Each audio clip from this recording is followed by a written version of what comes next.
Friends, स्वागत है आपका मेरे यूट्यूब चैनल ट्यूटर सत्या में, जहां आज हम पढ़ेंगे द गुप्ता एम्पायर के बारे में।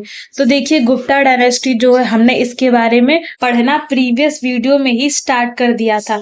वहां पे हमने इंट्रोडक्शन पढ़ा कि जो गुप्ता डायनेस्टी है, इसे गोल्डन एज ऑफ हिंदुइज्म भी कहा जाता है। इसके फाउंडर कौन थे? श्रीगुप्त आए, फिर उनके बेटे घटोत्कच आए, फिर चंद्रगुप्त वन के बारे में भी हम पढ़ चुके हैं प्रीवियस वीडियो में।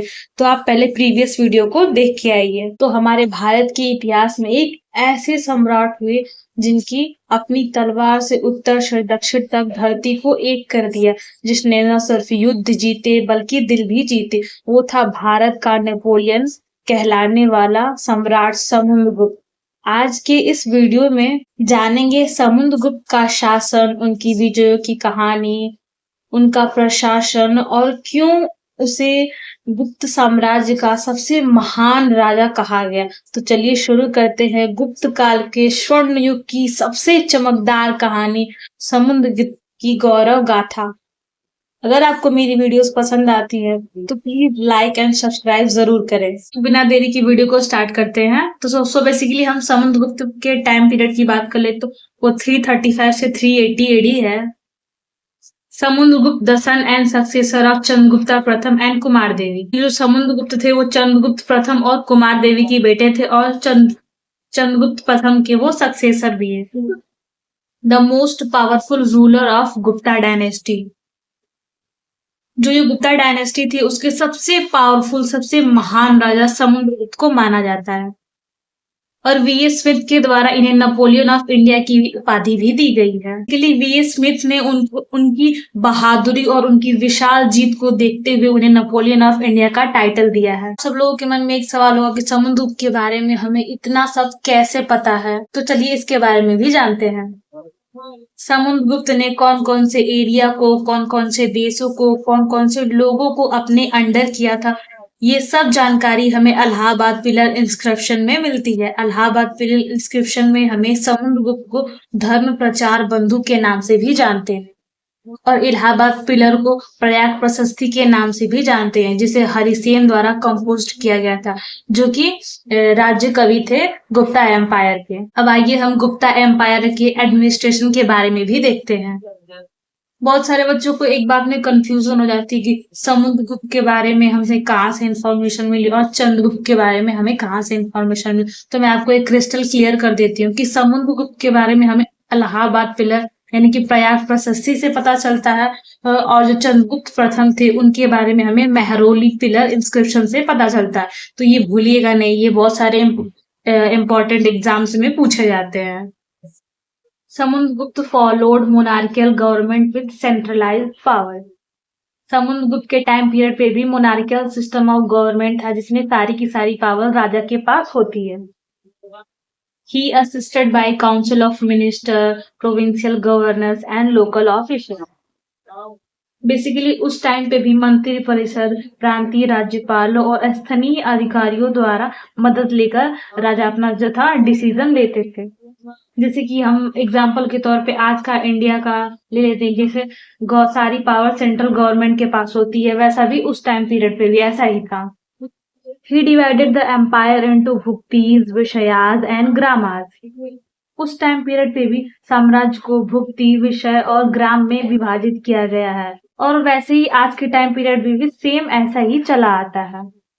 आज के टाइम पीरियड पे भी गांव, जिले, ये सब मौजूद है पहले की तरह ही। बहुत सारे लोग कहते हैं ना, इतिहास पढ़ के क्या होगा, इतिहास से ही तो हम सीखते हैं। जो पहले हो चुका था वो आज हम अभी भी फॉलो कर रहे हैं, तो इतिहास हमारे लिए बहुत जरूरी है पढ़ना। He allowed autonomous rule to conquer king under the Gupta suzerainty. Samudragupta जो थे वो बेसिकली बहादुर के साथ साथ बहुत दयालु भी थे। उन्होंने गुप्त आधिपत्य के तहत जीते गए राजाओं को उनका शासन वापस दे दिया कि वो खुद से इंडिपेंडेंट रूल कर सके। इन सब से हमें उनकी दयालुता का भी भाव पता चलता है। He maintained efficient military and revenue system. कुशल सैन्य और राजस्व प्रणाली को उन्होंने बनाए रखा। बेसिकली किसी भी राज्य को बाहरी राजाओं से खतरा हो सकता है या फिर आसपास के लोगों से, तो राजा अपनी एक बहुत बड़ी मिलिट्री भी रखते थे। तो आप उनकी मिलिट्री एक्सपेंशन से पता कर ही सकते होंगे कि उनके पास कितनी बड़ी आर्मी रही होगी उस टाइम पीरियड पे भी। और अब हम उनके अचीवमेंट के बारे में भी पढ़ेंगे। सबसे पहले हम मिलिट्री कॉन्क्वेस्ट के बारे में पढ़ेंगे।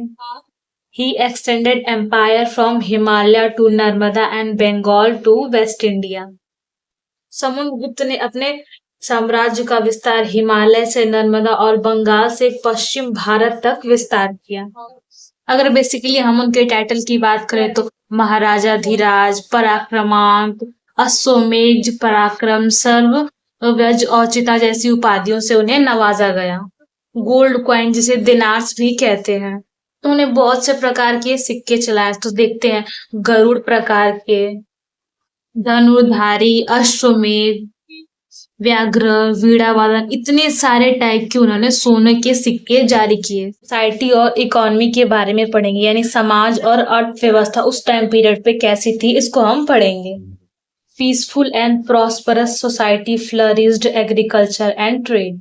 उस टाइम पीरियड पे शांतिपूर्ण और समृद्ध समाज था जिसमें कृषि और व्यापार बहुत ही तेजी से फल और फूल रहा था। उनके टाइम पीरियड पे नॉर्थ से साउथ, ईस्ट वेस्ट हर तरफ उनका व्यापार फल और फूल रहा था। Use of coins show economic strength. सोने के सिक्कों का उपयोग आर्थिक ताकत को दर्शाता था। Growth of urban centres like Pataliputra and Ujjain. Pataliputra और उज्जैन जैसे शहरी केंद्रों का भी विकास बहुत तेजी से हो रहा था। अब उनके रिलीजन के बारे में बात करेंगे कि वहां पे किस भगवान की पूजा होती थी। तो चलिए देखते हैं। He follower of Vaishnavism but show religious tolerance. उस टाइम पीरियड पे वो वैष्णविज्म को फॉलो करते थे। वैष्णविज्म मतलब वो विष्णु भगवान को मानते थे, लेकिन वो बाकी धर्मों को भी प्रमोट करते थे। ही परफॉर्म्ड अश्वमेध यज्ञ। उन्होंने अश्वमेध यज्ञ भी प्रारंभ करना शुरू किए। अश्वमेध यज्ञ के बारे में हमें बुद्धा और जैन बुक से भी पता चलता है। He supported Buddhist and Jain monks maintained diplomatic relation with Ceylon, Sri Lanka. जैसे आज के टाइम पीरियड पे हम श्रीलंका बोलते हैं, पहले उसे हम सिलोन के नाम से जानते थे। समुद्रगुप्त ने बौद्ध और जैन भिक्षुओं का समर्थन किया सिलोन श्रीलंका के साथ राजनीतिक संबंध बनाने में। तो आज हम इसके last topic art and culture के बारे में पढ़ेंगे। समुद्रगुप्त कला और संस्कृति के महान संरक्षक भी थे। Himself an accomplished poet and musician known as Kaviraj, the king of poets. Samudragupta स्वयं को निपुण कवि और संगीतकार के रूप में प्रसिद्ध थे। कविराज, कवियों के राजा के रूप में उन्हें जाना जाता था। He promoted Sanskrit literature. उन्होंने संस्कृत साहित्य को भी बढ़ावा दिया। And depict him playing Veena showing his artistic side. सिक्कों पर उन्हें वीणा बजाते हुए दिखाया गया है, जो उनके कलात्मक पक्ष को भी दर्शाता है। तो दोस्तों, ये थी समुद्रगुप्त की कहानी। और अब हम मिलते हैं इसके अगले पार्ट में, जहाँ पे हम अगले राजा के बारे में पढ़ेंगे। अगर आपको मेरी वीडियो अच्छी लगी तो लाइक, शेयर एंड सब्सक्राइब जरूर करें।